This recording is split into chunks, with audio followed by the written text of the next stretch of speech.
Hello class, आपका हमारे YouTube channel पर स्वागत है। आज हम पढ़ेंगे क्लास 3 का चैप्टर 4 महाराणा प्रताप। महाराणा प्रताप उन देशभक्तों में से थे जिन्होंने स्वतंत्रता की बलि देवी पर अपना तन, मन, धन सब कुछ निछावर कर दिया था। वे मेवाड़ के महाराणा उदय सिंह के पुत्र और महाप्रतापी राणा सांगा के पौत्र थे। जब प्रताप सिंह राजगद्दी पर बैठे उस समय अकबर भारत का सम्राट था। महाराणा प्रताप कौन थे? महाराणा प्रताप एक बहुत अच्छे देशभक्त थे जिन्होंने अपने देश की स्वतंत्रता के लिए, आज़ादी के लिए क्या किया था? उनका तन, मन, धन सब कुछ न्यौछावर कर दिया था। वो कौन थे? मेवाड़ के महाराणा उदय सिंह के पुत्र और महाप्रतापी राणा सांगा के पौत्र थे। जब प्रताप सिंह राजगद्दी पर बैठे तो उस समय अकबर भारत का सम्राट था। मतलब जब प्रताप सिंह अपनी राजगद्दी पर बैठे तब सम्राट कौन था? अकबर भारत का सम्राट था।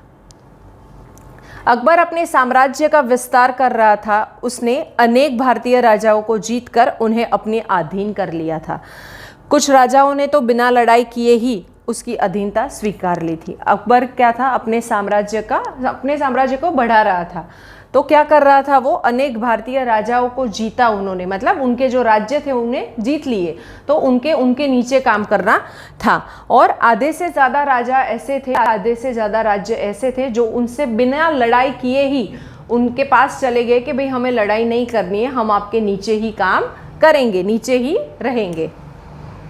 परंतु राणा प्रताप ने उसकी अधीनता स्वीकार करने से इनकार कर दिया। राणा प्रताप के पिता उदय सिंह ने मेवाड़ की राजधानी चित्तौड़ को छोड़ दिया था।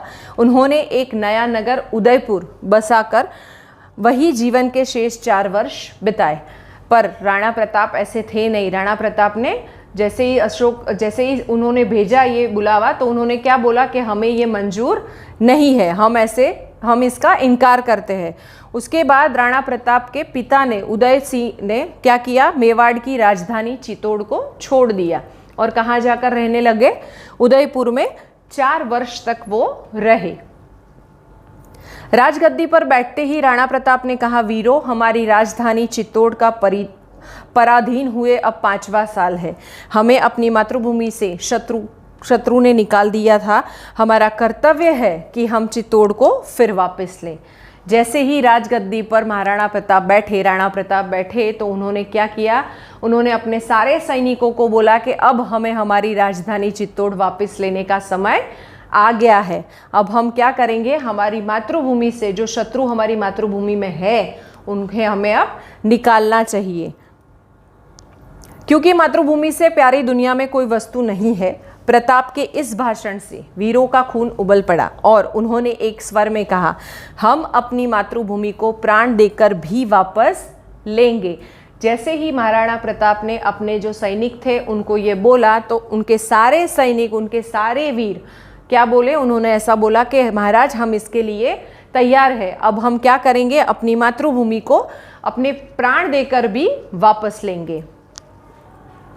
तब राणा ने फिर कहा, जब तक हम चित्तौड़ नहीं जीत लेते तब तक न हम धरती पर सोएंगे, न महलों पर रहेंगे और पथलों पर भोजन करेंगे। इस समय राणा का भाई शक्ति सिंह किसी कारण से रूठ गया और अकबर से जा मिला। राणा प्रताप ने कहा कि जब तक हम चित्तौड़ नहीं जी लेते तब तक हम क्या करेंगे?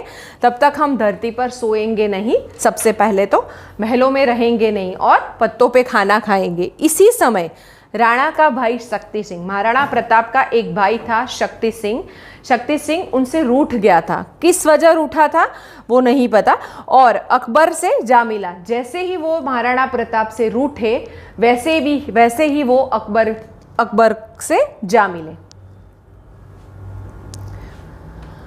कुछ महीनों के बाद अकबर ने महाराणा प्रताप के पास एक दूत भेजा। उसने संदेश दिया, हमें और आपको संधि कर लेनी चाहिए, खून खराबा करना ठीक नहीं है। मित्रता की शर्तें कुछ ऐसी थी जो स्वतंत्रता प्रेमी महाराणा की शान के विरुद्ध था। मतलब कुछ महीनों के बाद अकबर ने महाराणा प्रताप के पास एक दूत भेजा। दूत मतलब कोई संदेशा लेकर। पहले ऐसा था कि ऐसे फ़ोन या लेटर्स वगैरह कुछ नहीं थे, तो क्या करते थे, एक राज्य से दूसरे राज्य में अगर हमें किसी महाराज को या किसी को कोई संदेश भेजना हो तो हम दूत भेजते थे। तो वो दूत उन्होंने भेजा। उन्होंने क्या कहा, हमें और आपको संधि, संधि मतलब आपको और हमें साथ बैठकर अब संधि कर लेनी चाहिए। खून खराबा ठीक नहीं, मतलब अब हमें लड़ना नहीं चाहिए, हमें दोस्त बन जाना चाहिए।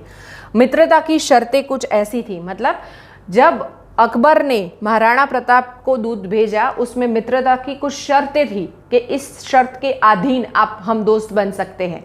पर महाराणा प्रताप स्वतंत्रता प्रेमी थे, तो उन्होंने क्या कहा, ये मेरे शान के विरुद्ध है, ये मैं नहीं कर सकता। उन्होंने कहा यदि अकबर हमारी भूमि लौटा दे तो हमें मित्रता में कोई आपत्ति नहीं है, हम अपनी स्वतंत्रता बेचने को तैयार नहीं है।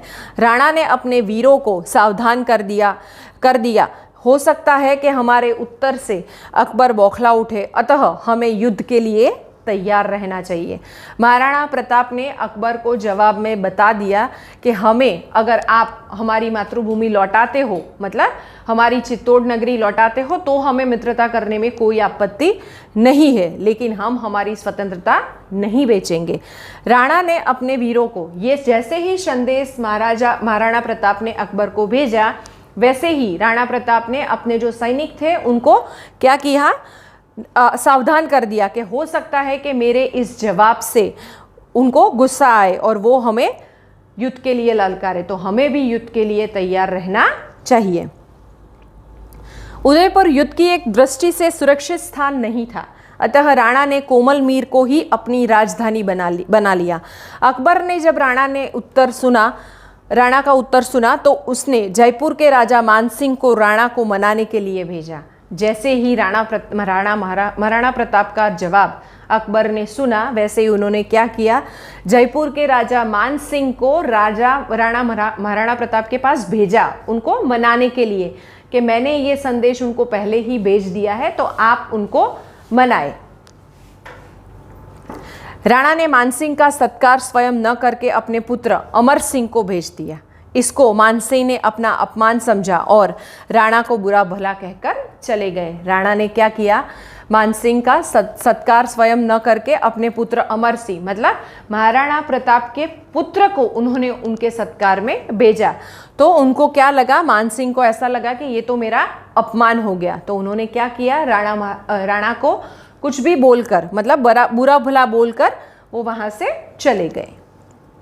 मानसिंह ने आगरा में जाकर अकबर के कान भरे। उसके कहने से राणा प्रताप के विरुद्ध युद्ध की तैयारियां होने लगी। अब मानसिंह ने क्या किया, उनको ऐसा लगा कि महाराणा प्रताप ने मेरा अपमान किया, तो उन्होंने क्या किया, गए आगरा में जाकर अकबर के कान भरे, मतलब अकबर को बोला कि अब आपको युद्ध करना चाहिए। तो उनके कहने से राणा प्रताप के विरुद्ध युद्ध की तैयारियां शुरू होने लगी।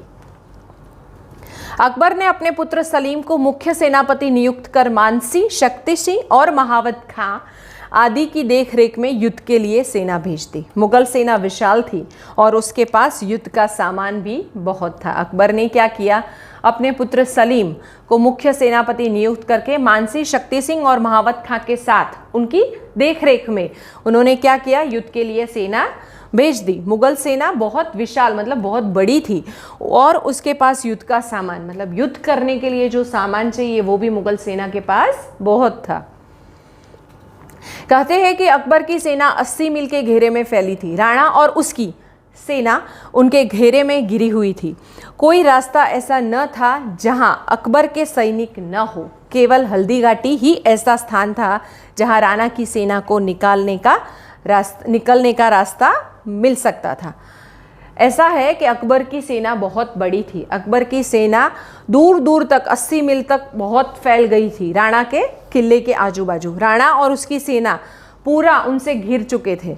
तो ऐसी कोई जगह नहीं थी जहां अकबर के सैनिक न थे, केवल हल्दी घाटी के सिवा। तो हल्दी घाटी एक रास्ता था जहां से राणा की सेना निकल सकती थी।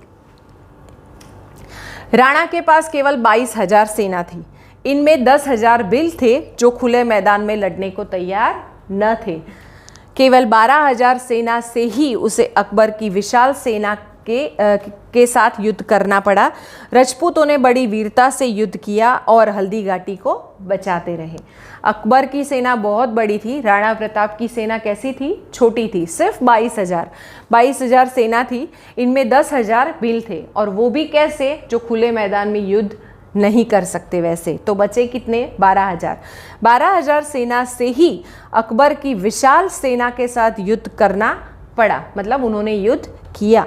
राजपूतों ने बड़ी वीरता से युद्ध किया और हल्दी घाटी को बचाते रहे। मतलब जो राजपूत थे, जो राणा की सेना थी, उन्होंने बहुत वीरता से उनसे युद्ध किया और उनको बचाते रहे। वो खुद भी बचे और हल्दी घाटी को भी बचाते रहे। राणा जातिद्रोही और देशद्रोही मानसिंह के खून के प्यासे थे। वे उसे ढूंढने के लिए राजपूतों को लेकर शत्रु सेना में घुस गए। राणा का घोड़ा चेतक दौड़ता हुआ शहजादे सलीम की ओर बढ़ा। राणा की तलवार से सलीम की हाथी की सूंड कट गई। राणा जातिद्रोही और देशद्रोही मानसिंह के खून के, मतलब महाराणा प्रताप को मानसिंह पर बहुत गुस्सा था। उन्होंने सोच लिया था कि वो देशद्रोही है और जातिद्रोही है, तो वो उनके खून के प्यासे थे। उन्होंने क्या किया? उनको ढूंढने के लिए शत्रु सेना में घुस गए। राणा का घोड़ा चेतक दौड़ता हुआ शहजादे सलीम, मतलब वो शहजादे सलीम की तरफ गए और क्या किया? उनकी तलवार से जो सलीम का हाथी था, उनकी सूंड कट गई। राणा के घोड़े चेतक ने हाथी पर अपने पैर रख दिए। राणा प्रताप ने भाला मारा जो हाथी के होदे पर लगा। हाथी भाग गया और सलीम मरते मरते बचा। राणा के घोड़े चेतक ने क्या किया? चेतक ने हाथी पर अपने पैर रखे, तो राणा प्रताप ने भाला मारा और वो हाथी के होदे पर लगा और हाथी वहां से भाग गया। और क्या हुआ? सलीम मरते मरते बच गए।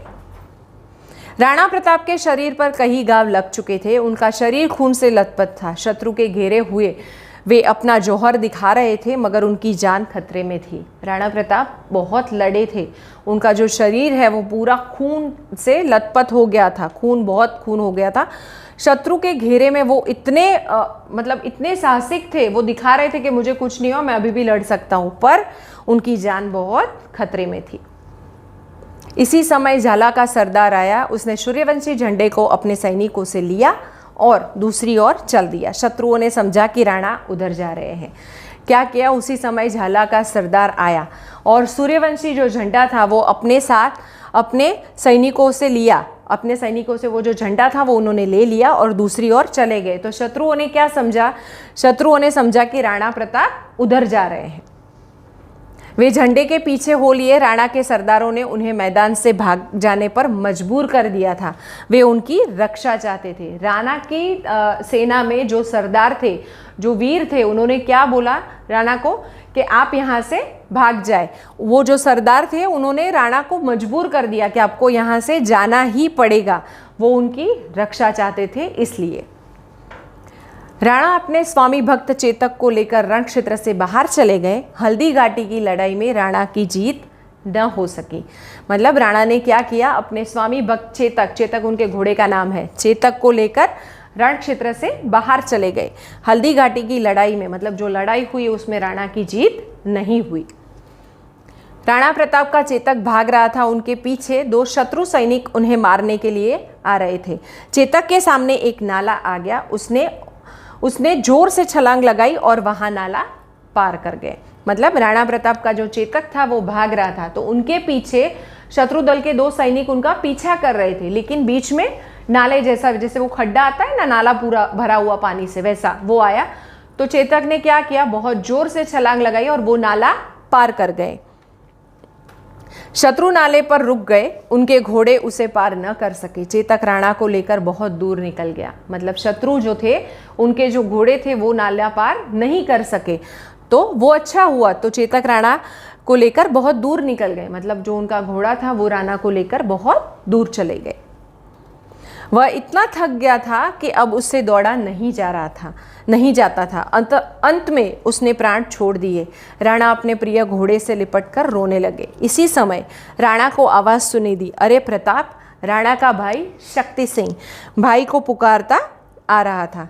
क्या हुआ कि अब दौड़ते दौड़ते घोड़ा भी, उनका जो चेतक था, घोड़ा था, वो बहुत थक गया था, तो वो अब दौड़ नहीं सकता था। दौड़ते दौड़ते वो भी उतना थक गया कि उसके भी प्राण चले गए। तो महाराणा प्रताप उनको लिपटकर रोने लगे। इसी समय, मतलब जब वो रो रहे थे, तभी उनको एक आवाज़ सुनाई दी। क्या? अरे प्रताप! मतलब वो उनके भाई की आवाज़ थी। राणा का भाई शक्ति सिंह भाई को पुकार रहा था, मतलब उनके जो भाई थे वो उनको पुकार रहे थे। राणा ने समझा भाई हमसे पुराना बदला लेना चाहता है। वे युद्ध के लिए तैयार हो गए। शक्ति सिंह ने हथियार अलग रख दिए और बोला, भाई मैं तुम्हें मारने नहीं आया हूँ, तुमसे क्षमा मांगने आया हूँ। मतलब शक्ति सिंह ने क्या किया, जैसे ही महाराणा प्रताप अपने भाई को देखा तो उनके जो हथियार थे वो क्या कर दिए, बाजू में रख दिए और उन्होंने अपने भाई को बोला कि भाई मैं तुम्हें मारने नहीं आया हूँ, मैं तुमसे क्षमा मांगने आया हूँ। मैंने देश रक्षा की प्रतीक्षा करके भी देशद्रोह किया और अकबर से जा मिला, परंतु मैंने तुम्हारे पीछे भागने वाले मुगल सैनिकों को मारकर उसका प्रायश्चित कर लिया है। यह कहकर शक्ति सिंह राणा के चरणों में गिर पड़ा। राणा ने उसे उठाकर छाती से लगा लिया। क्या किया शक्ति सिंह ने, क्या बोला, मैं देश की रक्षा की प्रतिज्ञा मैंने ली थी तो भी मैं देशद्रोह कर चुका, तो उसकी क्षमा मांगने में आया हूँ। और देशद्रोह करके उन्होंने क्या किया, अकबर से जा मिले थे, परंतु तुम्हारे पीछे जो शत्रु, जो राणा प्रताप के पीछे जो मुगल सेना के जो 2 सैनिक थे उनको मैंने मार दिया है और इसी से मैंने अपना प्रायश्चित कर लिया है। शक्ति सिंह राणा के चरणों में गिर पड़े, मतलब उन्होंने माफ़ी मांगी और महाराणा प्रताप के चरणों में गिर पड़े। राणा ने उसे उठाकर छाती से, मतलब दोनों खड़े हो गए, उन्होंने उठाया और एक दूसरे से गले लगे।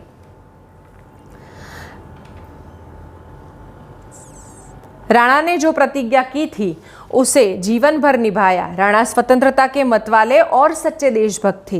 क्या राणा के तपस्वी जीवन से हम भी कुछ सीख सकेंगे?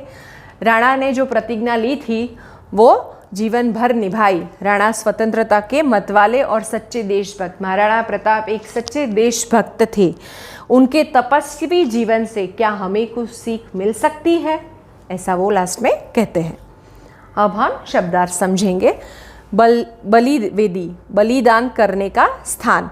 ध्येय, उद्देश्य, निछावर करना, दे देना या तो कुर्बान करना।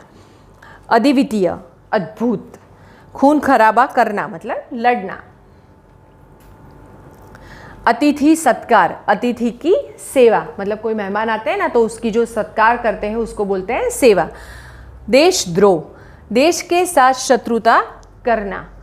प्रायश्चित, अपने द्वारा किए गए अपराध का स्वयं दंड लेना, मतलब कोई भूल अगर हमसे हो गई हो तो उसका अपने आप अपने मन से उसका प्रायश्चित करना, उसका दंड लेना। Thank you. This video is presented by Springdale English medium school, कड़ी।